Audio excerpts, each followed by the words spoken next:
Le 2 juillet à 14 heures, Jésus dit : Dans mon évangile, il n'y a pas de passage qui ne contienne des références au surnaturel. Aujourd'hui, je te fais réfléchir à l'histoire de la femme courbée depuis 18 ans. Les pseudo-surhommes de maintenant nient que le démon puisse être l'auteur d'infirmités physiques. Ils nient beaucoup de choses, les surhommes. Trop. Ils ne se rendent pas compte que les possédés d'aujourd'hui, ce sont eux.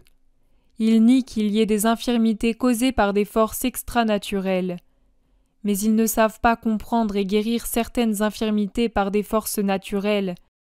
Ils ne le peuvent pas justement parce que certaines infirmités ont leurs racines en dehors de la chair et l'accablent sans en être nées.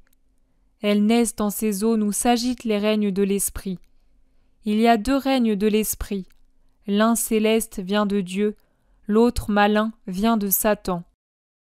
Dieu donne parfois à ses prédestinés des infirmités qui sont un passeport pour le royaume divin. Encore plus souvent, Satan donne des infirmités qui sont une vengeance contre le serviteur de Dieu ou un impôt sur les pauvres qui ont cédé à ses séductions. Pauvres d'une pauvreté horrible, parce qu'elle est la perte de la vraie richesse, celle de la grâce qui fait de vous les enfants et héritiers de Dieu. Les remèdes humains sont inutiles en de tels cas. Seul le doigt de Dieu efface le décret de misère et souscrit au décret de délivrance. Celui qui est délivré guérit de la possession s'il est possédé.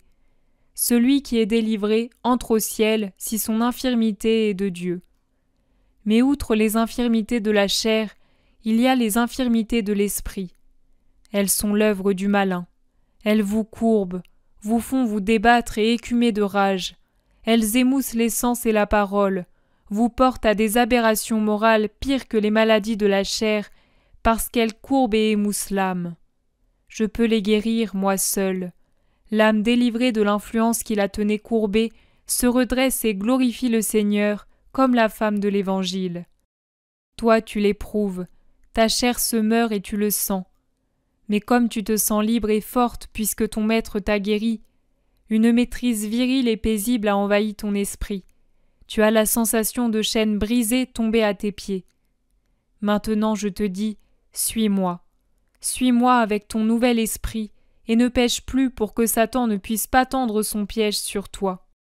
Si tu me suis de près, il ne pourra pas te nuire, car celui qui me suit ne pêche pas, et ne péchant pas, il ne s'asservit pas à celui qui veut faire de vous mes ennemis.